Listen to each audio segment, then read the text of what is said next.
भारत जय भारत जय भारत पाकिस्तान कुत्ते को मार डालो पाकिस्तान कुत्ते को जय भारत।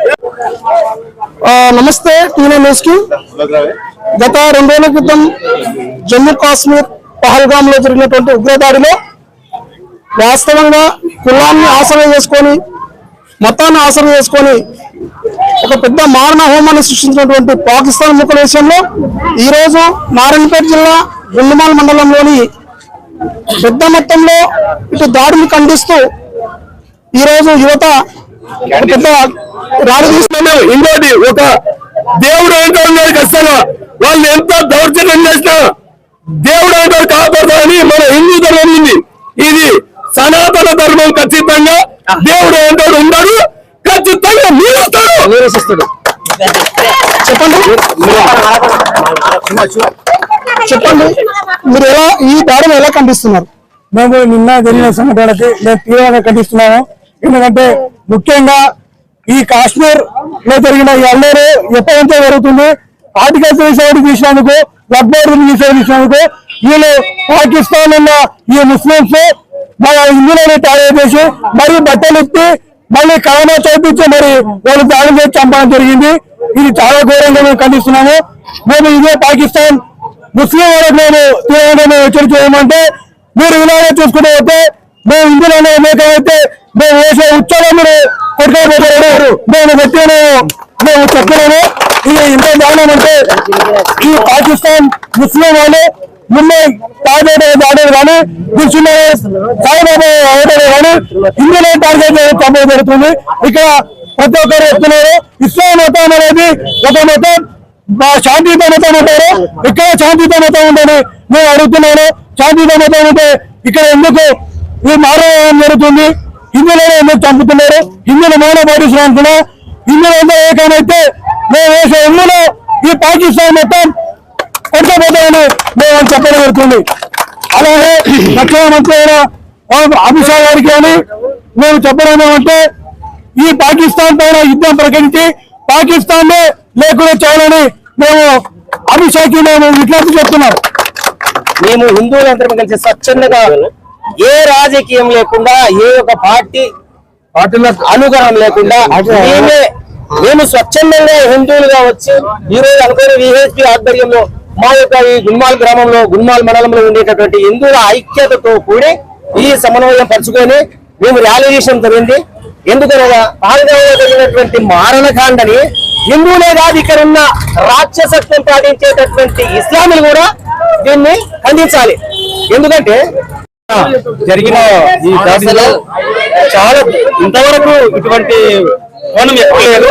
ఈసారి మరో రకంగా ఎక్కడ ఆఫ్ఘనిస్తాన్ కానీ సిరియా కానీ ఇంకా ఆ దేశాలు వేసినట్టు ఈ రోజు జమ్మూ కాశ్మీర్ లో వీళ్ళు ఎవరు ఏ మతస్థులు ఏ ప్లేసులు చూసి మరి పాయింట్ విడిపించి శృతి చేసుకున్నారా శృతి చేసుకోలేరా అని చెప్పి శృతి చేసుకుని విడిచిపెట్టి శృతి మొత్తం చంపేసేది. హిందువులతో పాటు ముస్లిం క్రైస్తవులని వేరే దేశాలు మొత్తం చంపేసారు. కాబట్టి ఇలా కఠినమైన నిర్ణయాలు తీసుకోవాల్సిందిగా భారత గవర్నమెంట్ డిమాండ్ చేస్తున్నాం. అంతేకాదు వీళ్ళకు ఎవరు ఇక్కడ లోకల్ సపోర్ట్ చేసినా మనం ఇక్కడ కూడా సామాజిక బహిష్కరణ చేయాలి. వీళ్ళకు ఉగ్రవాళ్ళకి ఎవరైతే మద్దతు పలుకుతారో మన దేశంలో కానీ ఇక్కడ ఇంకోటి ముఖ్యంగా కొన్ని విషయాలు కొందరు మంది గమనించాలి. అక్కడ అడ్డమైన ముస్లింలు చంపేసిండ్రు, జమ్మూ కాశ్మీర్ ముస్లింలు చంపేసిన వాళ్ళు. అంటే వాళ్ళ లెక్క ఏంటంటే మొత్తమే భారత్ తుక్క చేయలే పాకిస్తాన్ ఈరోజు బిచ్చమెత్తుకుంటున్నది. పాకిస్తాన్ బిచ్చమెత్తుకుని పరిస్థితి ఉంది. ఈరోజు భారతదేశము ప్రపంచంలోనే ఆర్థిక పరంగా 5వ స్థానానికి ఎగబాకింది. పాకిస్తాన్ వెట్టముక్క లేకుండా ఏమి లేకుండా భూమ లేకుండా ఉన్న పరిస్థితిలో డైవర్ట్ అటెన్షన్ చేయడానికే ఆ దేశంలో ప్రజలంతా కలుపుకోవడానికి వాళ్ళు చేస్తున్న పన్నాగం. కాబట్టి ఇటువంటి పన్నాగాని హిందువులు కానీ మిగతా వర్గాలు కానీ అందరం కలుపుకొని మనం అన్నాము మన భారత్ మాతకి జై అంటూ పాకిస్తాన్ కొడుకున్నది పాకిస్తాన్ సపోర్ట్ చేసి కొంత ఉండకోకుండా ఇక్కడ వాళ్ళని కూడా బట్ట ఇచ్చి కొట్టాల్సిన మరోసారి ప్రజలకు నేను పిలుపునిస్తూ ఇంకోటి భారత సర్కార్ కూడా ఒకసారి మళ్ళీ డిమాండ్ చేస్తూ ఇటువంటి చర్యలు మరోసారి జరగకుండా చూడాలని మరోసారి కోరుకుంటున్నాం. జై హింద్. సో ఇదండి వాస్తవంగా జమ్మూ కాశ్మీర్ పహల్గామ్ జరిగిన దాడి విషయంలో విహెచ్పి నుండి పెద్ద మొత్తం యువత ఖండించిన సందర్భం ఇక్కడ. వాస్తవంగా చెప్పాలంటే ఈ రోజు కేంద్ర ప్రభుత్వానికి అదేవిధంగా అమిత్ షాకు అదేవిధంగా నరేంద్ర మోడీ గారికి విన్నవించుకున్న విషయం ఏంటంటే పాకిస్తాన్ ఉగ్రదాడులను ఫ్యూచర్ లో జరగనీయకుండా అదేవిధంగా పాకిస్తాన్ ఉగ్రవాదుల పైన పెద్ద మొత్తం ఉక్కువాదం మోపి ఇలాంటి దాడులను ఖండించే విధంగా మన యంత్రాంగం అదేవిధంగా మన రక్షణ వ్యవస్థ ముందుకెళ్లాలని చెప్పేసి ఇక్కడ విహెచ్పి నాయకులు అదేవిధంగా యువకులు పెద్ద మొత్తంలో ఈ యొక్క దాడిని ఖండిస్తున్నాం. కాబట్టి ఇటు విషయంలో ఖచ్చితంగా పాకిస్తాన్ వాళ్ళకి రివెంజ్ తెచ్చుకునే విషయంలో దాడికి ప్రతి దాడిగా ఖచ్చితంగా వాళ్ళ పైన పెద్ద మొత్తం దాడి చేసి మన పైన జరిగిన దాడిని తిప్పుకునే విధంగా సమాధానం చెప్పాలని చెప్పేసి విహెచ్పి నాయకులు కోరుకుంటున్నాం. కాబట్టి టీ9 న్యూస్ తో బాలరాజ్, నారాయణపేట్.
हिंदुవుల ఐక్యత, హిందువుల ఐక్యత.